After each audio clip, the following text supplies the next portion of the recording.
coming in hot on Wednesday, Chinch. How we doing, brother? Lambooski in the house. I'm not coming in that hot because I had Domino's pizza last night for the first time in like 3 years. It was so good, but I feel bad that I didn't now. You feel bad like guilty, or you feel bad like your stomach feels bad? Oh, my stomach feels bad.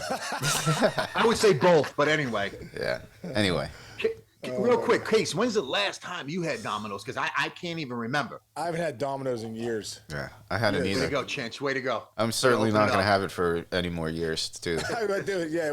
Whenever I always tell my kids, hey, listen, when your body when you eat clean and then you don't, and then your body starts talking to you, you need to listen. Yes. So Domino's Pizza, Chinch, whoop, out the door, Out brother. the door. Hey, Forget if you're willing to about it. sponsor us, we'll take it, Domino's. Yeah, okay? that's true. All right, what do we don't got? discriminate. Oh, it's so great, so great. Well, before we get going with the Lambooski, I just want to say great show yesterday with Booney. So if anyone hasn't listened to Aaron Boone, we did Aaron Boone yesterday. Such a good show. Go back and look at it. But I want to talk about how the big Lambooski attacks Aaron Boone in fantasy football. Boo, what's your strategy when we go after Boondog LA is his name in our league? We come right at him, don't we? No doubt about it. And again, Case, Booney's been one of the better guys over the years. And again, he's one of the guys that's still actually in baseball. He's only managing Chinch's beloved, Yankees, for God's sake. So it's like, it's not like the guy's not busy, but he still takes time and does fantasy football. And I think that's the beauty of everything that we do. It does not matter who you are. People love fantasy football, and baseball players really love it. I mean, every single team that I've ever been on does a fantasy football league. So think about how many leagues are out there. And that's why this became a multi-billion-dollar industry. And from the very beginning, 30 years ago, I was like, no, this is it. This brings people together. You got baseball teams. Everybody in baseball thinks they know football, you know what I mean? And vice versa. As a matter of fact, that's not true. A lot of football guys don't know a damn thing about baseball. If you ever tried, I had a couple buddies, my boy Big Vern and my man Joey Dawkins. These guys were, all-American football players. Ooh, to watch them swing a bat and throw a ball, Case, it was painful, It is true. It is true. Nice. It is funny to think, like, those sports, like the athletes because I've seen NBA players and NFL players take batting practice. The athletes in those sports it doesn't coincide. Like, if you're good at football or basketball and a good athlete, the one sport that you're not necessarily going to be good at is baseball.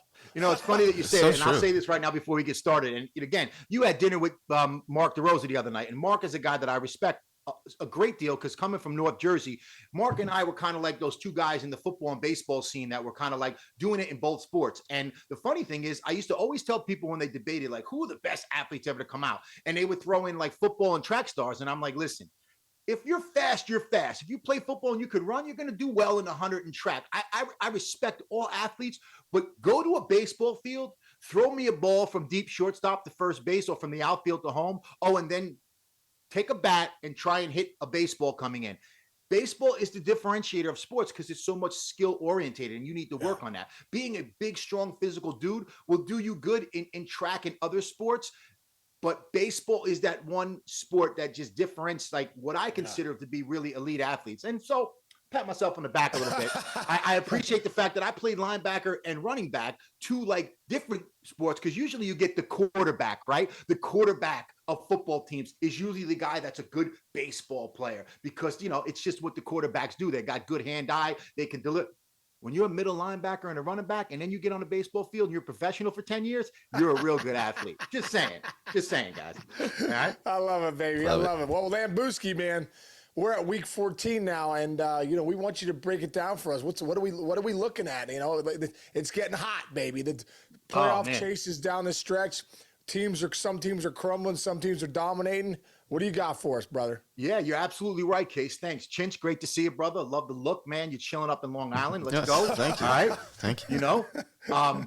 So first of all, last show we did, guys, we had Lauren Shahadi step on the show. I mean, love her. And then obviously Harold Reynolds and unbelievable Joe Morgenstern. I've been laughing at that all week, guys. Really appreciative to be a part of the show. And again, I'm sure you guys had some fun with the rest of the week because I know you guys are doing it every day. But let's get to some week 14 observations here in football, all right? It is the fantasy playoffs. They are starting now, depending on how your league is set up. And so the first observation I have this week, it happens to be the Carolina Panthers. Believe it or not, gentlemen, the Carolina Panthers control their own destiny right now for the playoffs if they win out. The Carolina Panthers, who got rid of Matt Rule, shipped Christian McCaffrey out to San Francisco, okay, have been through 3 quarterbacks this year, and now they're on an interim freaking coach in my man Steve Wilks, who has done a phenomenal job with them. They are committed to the run right now, and they are playing better defense. Wow, would you look at that?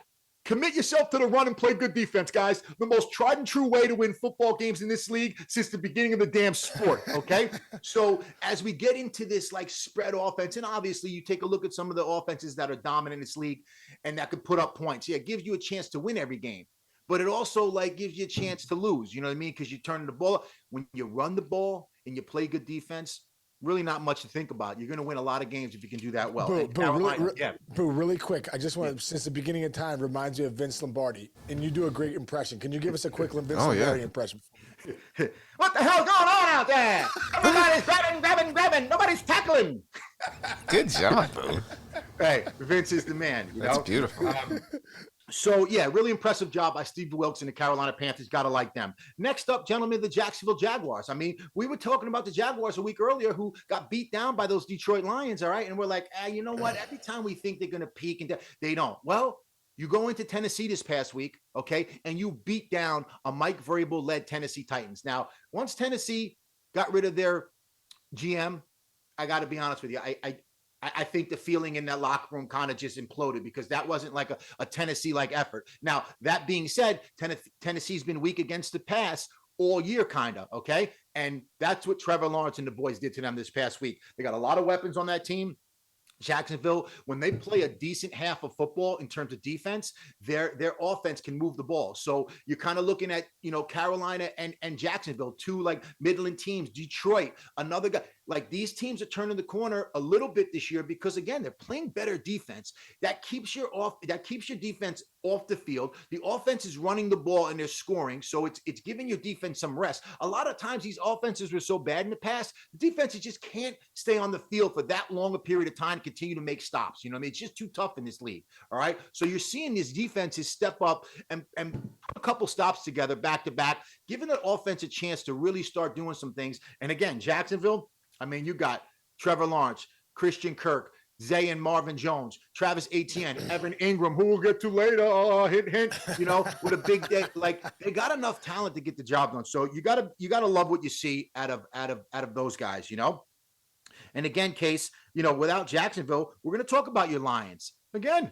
Dan Campbell, big victory versus Minnesota this past week. Such a big victory that I think people are starting to say, okay, they're not your good old Lions anymore. You're not a bad football team. You're actually a good football team. Case, the plethora of talent that they have on that offense is incredible.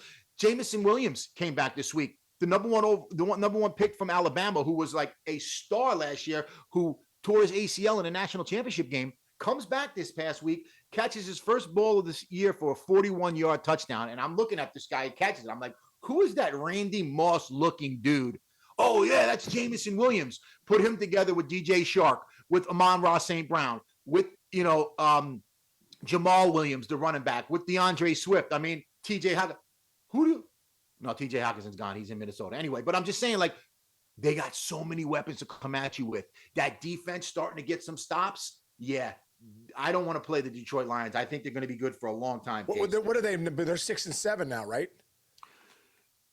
They're 6 and 7. Yeah. I think they're 6 and 7. You know what I mean? And right in that range right there. But like I said, they just in the beginning it was like, man, they just weren't figuring out how to win. They could easily be 9-5, 9-6. You know what I mean? Dude. So it's good to see it. They're still right where they need to be. Dan Campbell came out and tried to basically say, guys, this is what we need to continue to do. This is not something I like. A couple other nuggets from this past week, Case. The underdogs were game this week. Game. I mean, let's start off with the Panthers and the Jags. Both get road victories, underdog road victories. I mean, you don't hear Panthers and Jags in the same sentence as underdog road victories, right? Okay.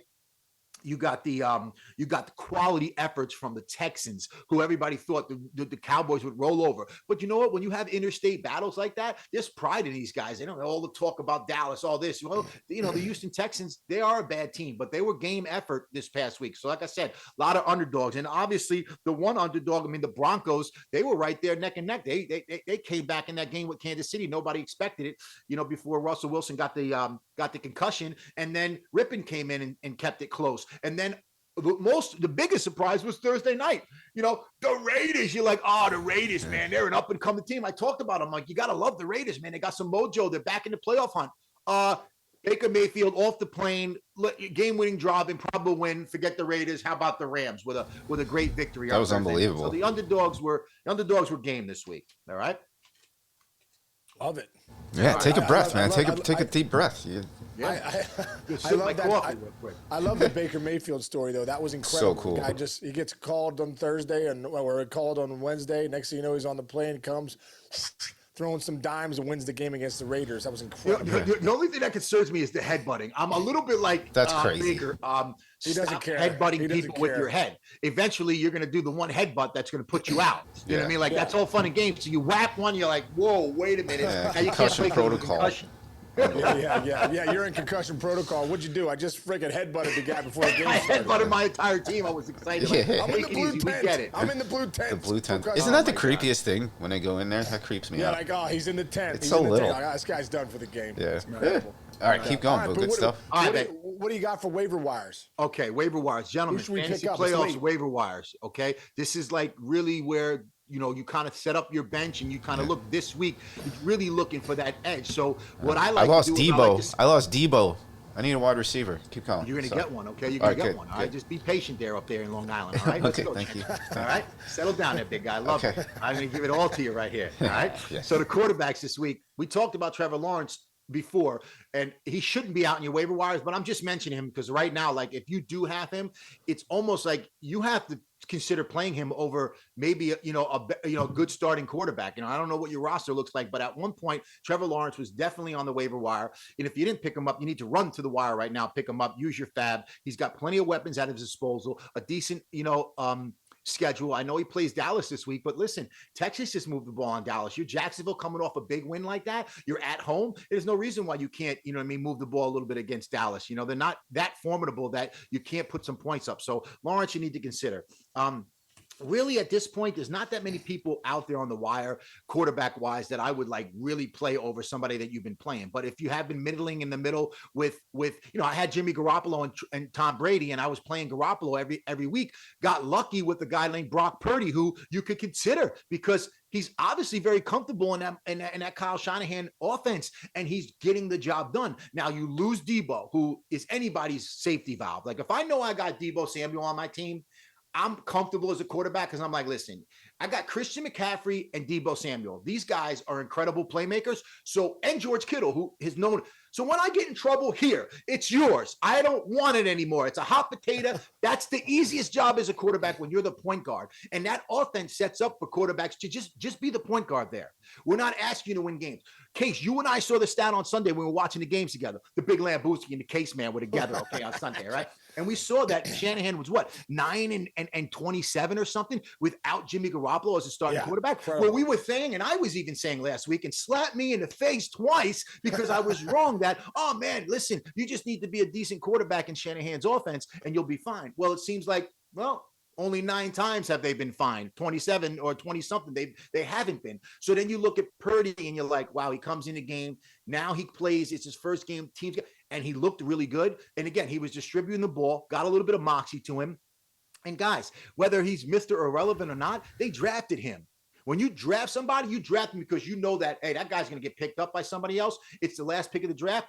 Give San Francisco credit. I don't want to use that word, Mr. Irrelevant, anymore. That doesn't make any sense because the guy is extremely relevant at this point, and they need him if they think they're going to win a Super Bowl. So I'm getting a little bit off into my Brock Purdy, but listen, like what I see out of him. Case, we started him 2 weeks in a row because I'm not starting Tom Brady, and guess what? The guy delivered for us. We're getting the CD, baby. Okay. All right. Take it easy, all right? All right. The other 2 guys at quarterback that you can seriously consider. I love Ryan Tannehill if he had a great game last week for you if you needed him. If Trayvon Burks is back, that just makes that, offense go. They found a young tight end I'm going to talk about at the tight end section of the waiver wires. Tennessee's always made a tight end good. This rookie is really coming out. Okonkwo is coming out of nowhere. Trayvon Burks, Okonkwo, I think you can start, Ryan Tannehill. And the other guy is Taylor Heineke. Taylor Heineke gets the Sunday night game against the Giants. We know the Giants are just kind of like middling right now, like that early season, like where it's kind of like, okay, we're in the middle trying to find themselves again. Saquon's banged up, blah, blah, blah. But Heineke just like, he never looks like, oh my God. But then you look up, you're like, that's 2 touchdowns at 200 yards, a couple yards rushing because he eludes the time. And he's got you a good fantasy game. So again, in a pinch, if you're done with a certain quarterback and you're thinking you want to stream somebody, those 2 guys are good. By the way, Mike Martz on the 33rd team compared Heineke to Kurt Warner the other day. Whoa, really? Pretty impressive. I couldn't believe he said it. Just saying, like, kind of like how he rejuvenated himself and how he figured out how to play the position. Probably he's not comparing him saying he's going to be a Hall of Famer, but like he likes the moxie and stuff. He's got some moxie and he wins games, man. And Kurt Warner won a lot of football games, man. Yep. Distribute the ball, make a few plays inside the, outside of the X's and O's, and you'll stick around in this game, And Heineke sure has done that. They'll Tannenbaum, I think, he's all right. All right. So anyway, running backs to consider this week. All right. If you didn't pick him up last week, you probably missed a chance to get J.K. Dobbins. Came back off that knee injury. Listen, certain leagues you have an IR spot, so people probably put him in the IR if they were smart. If they weren't and they dropped him, hey, listen, one man's trash, another man's treasure. Here we go. Pick up J.K. Dobbins. You can start him. He ran wild against my Steelers. Big deal, anybody can. Anyway, Case get 3 yards and a pulled hammy, you know what I mean, before he's out of the game. But, but he looked spry. He looked really good doing it. And they're 120 yards on 15 carries and a touchdown. Come on, man, coming back into, I think you see more from him this week. Definitely a guy that if he's out there, you can just pick him up and play. The next guy up is Mr. Chuba Hubbard. Chuba Hubbard, baby. Okay, you got to love to say Chuba Hubbard. All right, Chuba Hubbard down in Carolina. Carolina is seriously committed to running the ball. Steve Wilkes, I think, told that team, said, guys, we're going to run the ball because, we're on our, Sam Donald's back at quarterback. We know what we have in him. He's serviceable and he wants to prove to people, hey, I can still play this game. But again, defense and running the ball. Deonta Foreman is still the lead back there. But Chuba Hubbard got 17 carries for 99 yards and a touchdown up at Seattle, an impressive win. And they play, guess who I just mentioned? They play the Steelers this week. And the Steelers they're not that good against the run right now. And everyone in the ballpark knew Baltimore was going to run the ball, and they still did. So you get Chuba Hubbard coming in off the 17 carries. We're a Carolina team that's like, listen, our chance to win is run Chuba Hubbard. You could do a lot worse right now. You know what I mean? And again, you'll see how that plays off. And obviously, you got him for the playoff run. He's a Deonta Foreman nick away from getting all the carries. So you got to love those guys set up like that, okay? The other 2 running backs I'm going to mention are Travis Homer and Matt Breida. Travis Homer out in Seattle. He's like the starting running back by default right now. And now here's another short week where DJ Dallas and Walker didn't practice at all last week. So pay attention to, obviously, the practice reps this week, especially today, all right? Because if they're not on the field today, then Homer gets it. Game flow last week kind of hurt Travis Homer in terms of like how many carries he was going to get as the lead dog. But again, this week playing San Francisco on a short week, they might have to throw the ball a little bit. All right, because San Francisco could really stop the run and do some good things. And number 1 defense in the league for a reason. So I'm kind of looking at Travis Homer being that guy by default if you need help. All right. The other guy is Matt Breida. Why do I mention Matt Breida, Chinch? You're a Giant fan. You know this. Saquon is banged up. He was used early. Yeah. Probably the fantasy superstar for the first 8-10 weeks of the season.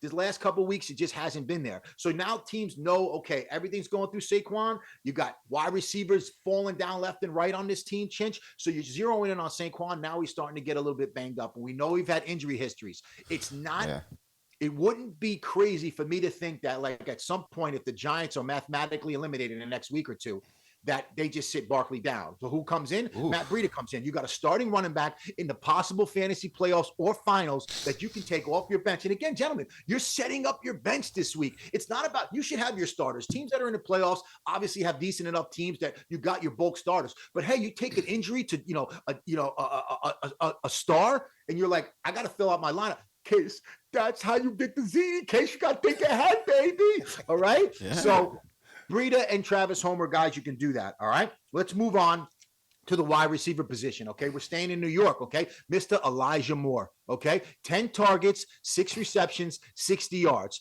Corey Davis goes out in concussion protocol. Mike White was throwing the ball to Elijah a little bit the week before. And then all of a sudden Davis goes out and now Elijah gets 10 receptions. You got Garrett Wilson there. Pay attention to Corey Davis. If he does not pass concussion protocol, Elijah Moore is an absolute plug and play. Okay. He's a little quick dude. Okay. That can do his thing. There you go. There you go. Talk to me, Chinch. I'm adding him right now. That's what I'm going. Okay. That's going to be my replacement. Listen, again, when you have anybody like that, that's going to be a target monster. That's all you can ask for if you need some help at a certain position. 10 targets. I'm listening. Double digits gets me very excited. So let's just hope that he can continue that this week. If you need him, pick him up and play him. All right. And again, not for nothing, but they play Detroit, Jacksonville, and Seattle in the fantasy playoffs. Jets. That's juicy. Let's go on to the next one. All right. Blast from the earlier past this year, okay? A guy down in L.A., okay, that we kind of forgot about with all the quarterback troubles. Mr. Ben Skowronek, okay? Baker Mayfield flies in, okay, with the playbook 2 days after signing with them, and he's throwing the ball to Skowronek. Skowronek had 7 receptions for 89 yards on 8 targets. Sounds like scrotum.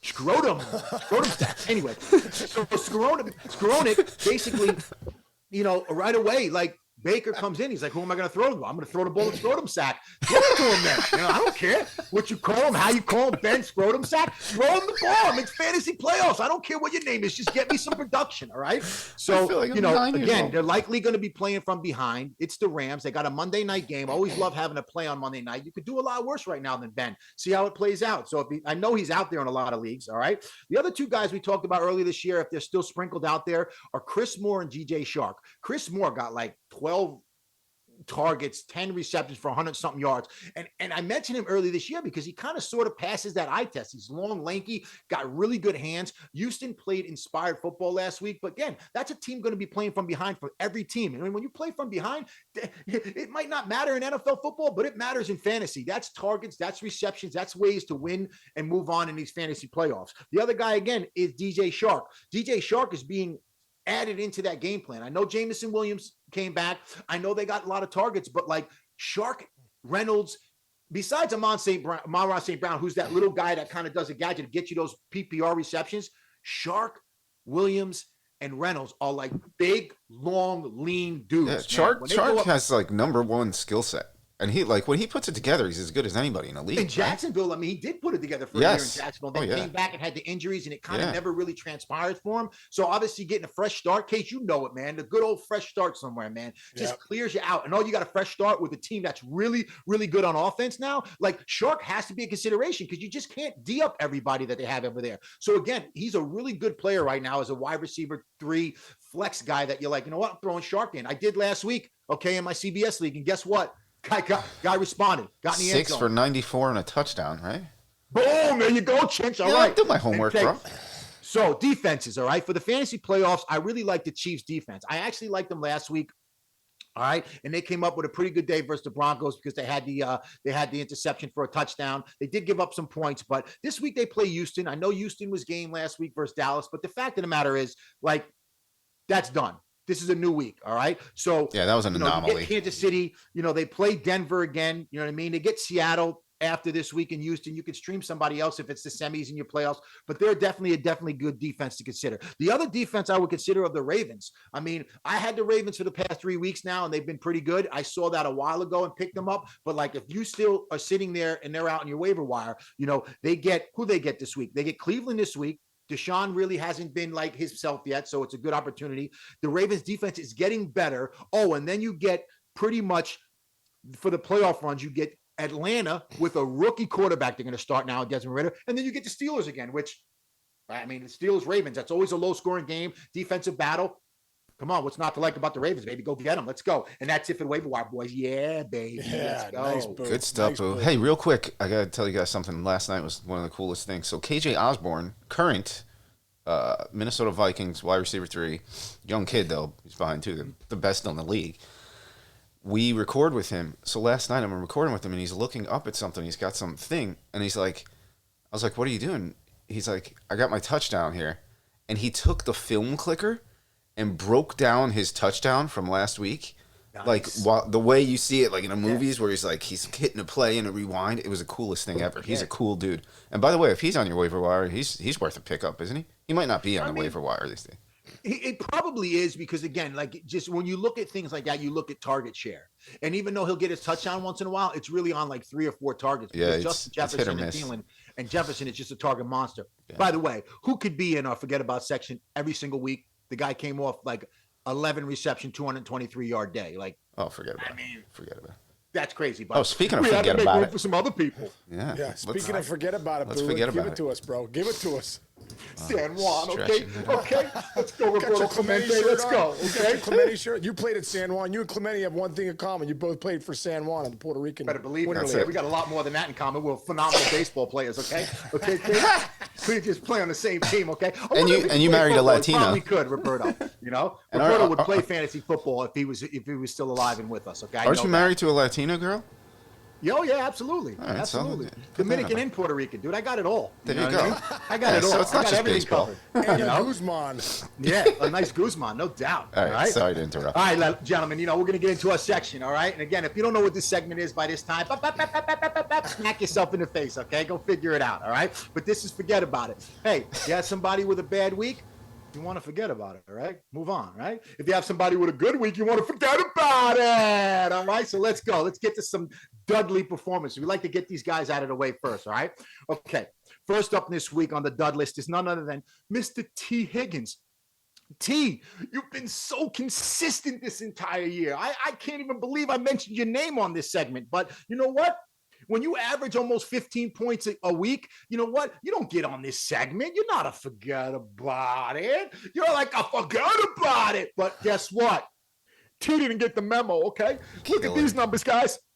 0 targets, 0 yards, 0 receptions, a big fat donut. I went from first to third. Now, I went from first to talk about third. Injuries being a part of this thing. Rumor is he went out for pregame warm-ups and jacked up his hammy. But he tried to give it a go. Well, you tried to give it a go, but you forgot to actually show up, okay? You know what you got to do with that, guys? Forget about it. All right? Move on, all right? T, there'll be better games, all right? Thanks, buddy. All right, next up, we go to Vegas, okay? We got to go to Vegas to find our next dud. And you know what? You're playing on Thursday night. You got the Rams, the Raiders. They're basically surging. Everything sets up for you. But guess what, Derek Carr? Nobody told you there was a game on Thursday night. Look at these numbers, okay? 11 for 20, 137 yards. No touchdowns, 2 interceptions. Forget about it. I mean, Derek, against the Rams? Thanks for the 4 carries and 11 yards. I really appreciate it. That's 2.6 points out of your quarterback against the Rams on a Thursday night. And I'll tell you what, Derek Carr, he was throwing 2 or 3 touchdowns every week for 4 or 5 straight weeks. And you got to try to get into the playoffs. And you know what? I got Derek Carr. I'm going to start. A killer. Forget about it. You got to forget about it. What are you going to do? Move on. It's a killer. Right? It's a killer. It's a killer. What are you going to do? Last up on this side of the tracks, okay, is none other than Mr. Jamal Williams for the Detroit Lions. Not Jameson, who caught his first touchdown. Jamal, the running back. Jamal, you another one. You came out of nowhere this year, brother, but we knew you would because we mentioned you in preseason. We watch Hard Knocks. We love a little Dan Campbell. We knew Jamal Williams giving you the speech, rallying up the team. Man, he's the heart and soul, short yardage. We were ahead of it on this show, okay? The big Lambooski, the Chinch man, the Case man. We said, go out and get Jamal Williams, man, as your running back. 6th, 7th, 8th, 9th, 10th, 11th, 12th round. Unbelievable production for any way you drafted him. But you know what this week, Jamal? You, Derek Carr, T. Higgins, you guys didn't get the memo as a game. 16 carries for 37 yards. Forget about it. 37 yards, 3.7 points, boys. When you are going into the playoffs, this is not the week to mess up for me. You got to forget about it. You got to move on. There'll be better days. I can forgive you, Jamal, because you've been so consistent. But I'm telling you right now, you got to bounce back for me this week, all right? By the way, real quick, Boo, I got to watch a lot of that Lions game. If I were like if I had one of those other wide receivers with Jameson Williams back, I don't love my guys as much as when he wasn't there. I mean, he's taking balls, a lot of balls away from that offense, isn't he?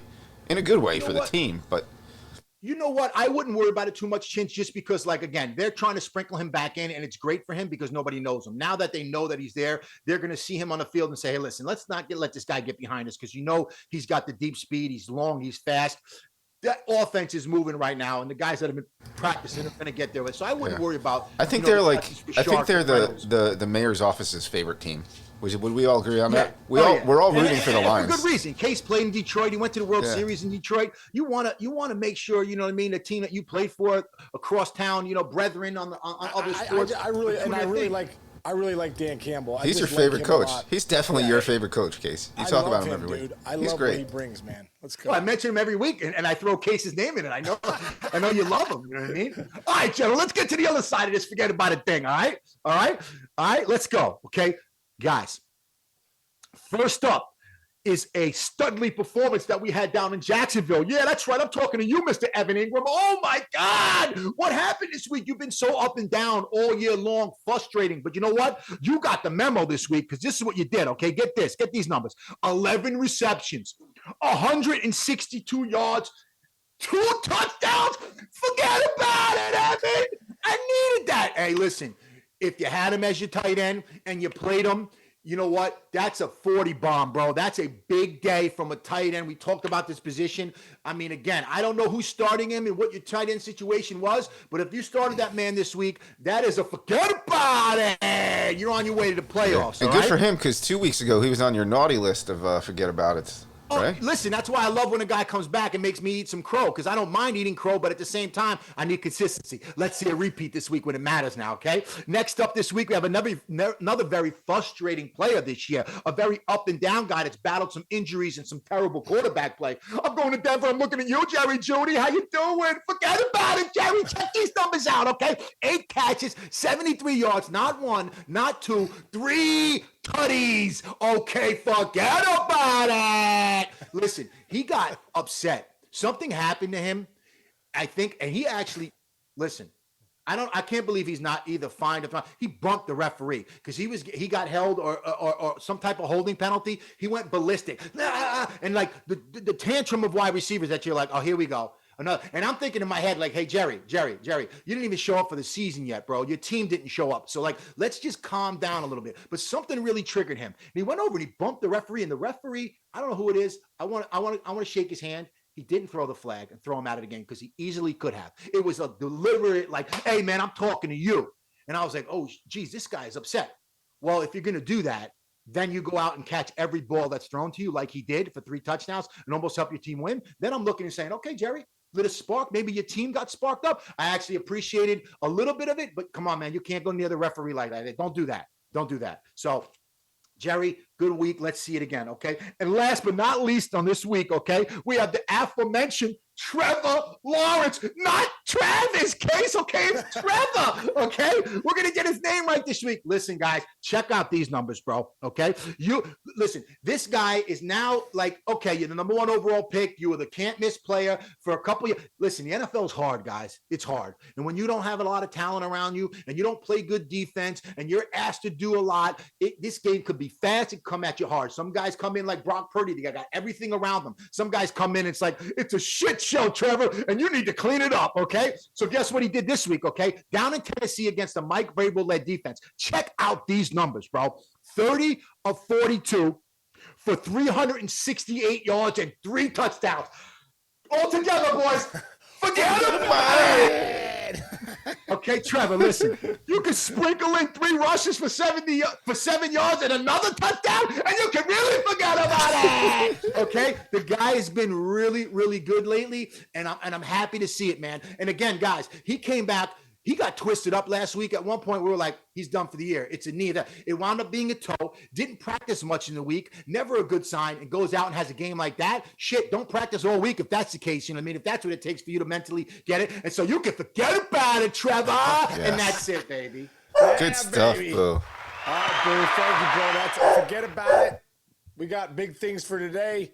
Week 14 recap, waiver wire stuff. I love some of that stuff. The forget about it. Let's go, baby. Let's go. Bella's fired up. Shot out of the cannon for our Wednesday to get started, baby. I'm fired up. I'm just going to go run through this. Roberto! Yeah. Roberto.